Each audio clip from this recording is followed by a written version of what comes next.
નમસ્કાર, આપ જોઈ રહ્યા છો સ્પાર્ક ટુડે ન્યૂઝ। નસવાડી કન્યા શાળાના બિલ્ડિંગનું ધીમી ગતિએ કામગીરી ચાલી રહી છે। આ બિલ્ડિંગ બનાવવાની મુદત 4/9/2024ના રોજ પૂર્ણ થઈ ગઈ છે, જ્યારે હાલ 3 માસ ઉપર વીતી ગયા છે। કન્યા શાળાની 200 જેટલી વિદ્યાર્થીનીઓ બિલ્ડિંગનું કામ પૂરું ના થતાં હેરાન પરેશાન।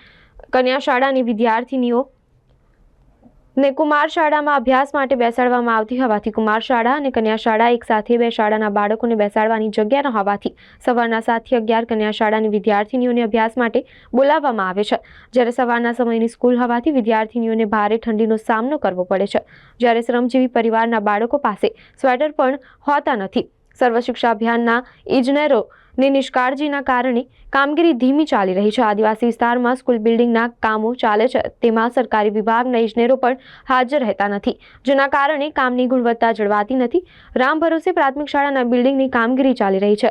હાલ જે બિલ્ડિંગ બનાવવામાં આવી રહ્યું છે તે રોડ લેવલથી 2 ફૂટ નીચે પ્લિન્થ હોવાથી ચોમાસામાં પાણી ભરાવાની શક્યતા ઇજનેરોએ રોડ લેવલ અને પ્લિન્થ લેવલનું નિરીક્ષણ ના કર્યું અને બિલ્ડિંગ બનાવી નાખ્યું।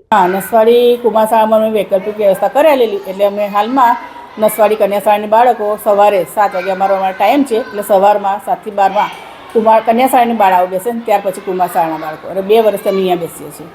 લગભગ જાણકારી તો નહીં, પણ લગભગ 1 કે 1.5 વર્ષ જેવું થયું હશે। હવે સવારમાં બાળકો આવે તો શું મુશ્કેલી પડે સવારના સમયમાં? હવે સવારમાં બાળકો આવે મુશ્કેલી તો પડતી હશે, પણ હવે બાળકોના બારી બી અમુક મૂકી જાય છે અને અમુક બાળકો ચાલતા આવે છે।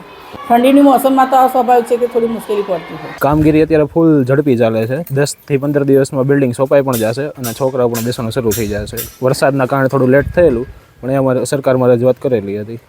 બીજી વાત છે સાહેબ કે આ સ્કૂલનું બિલ્ડિંગ નવું બની ગયું, આ જૂના ઓરડા રવા દેવામાં આવ્યા, તો કયા કારણોસર રવા દેવામાં આવ્યા? નહીં, એ અમારા ટેન્ડરમાં છે નહીં, અમારે ખાલી ઓરડાઓનું કામ અમને સરકારમાંથી આપવામાં આવે છે।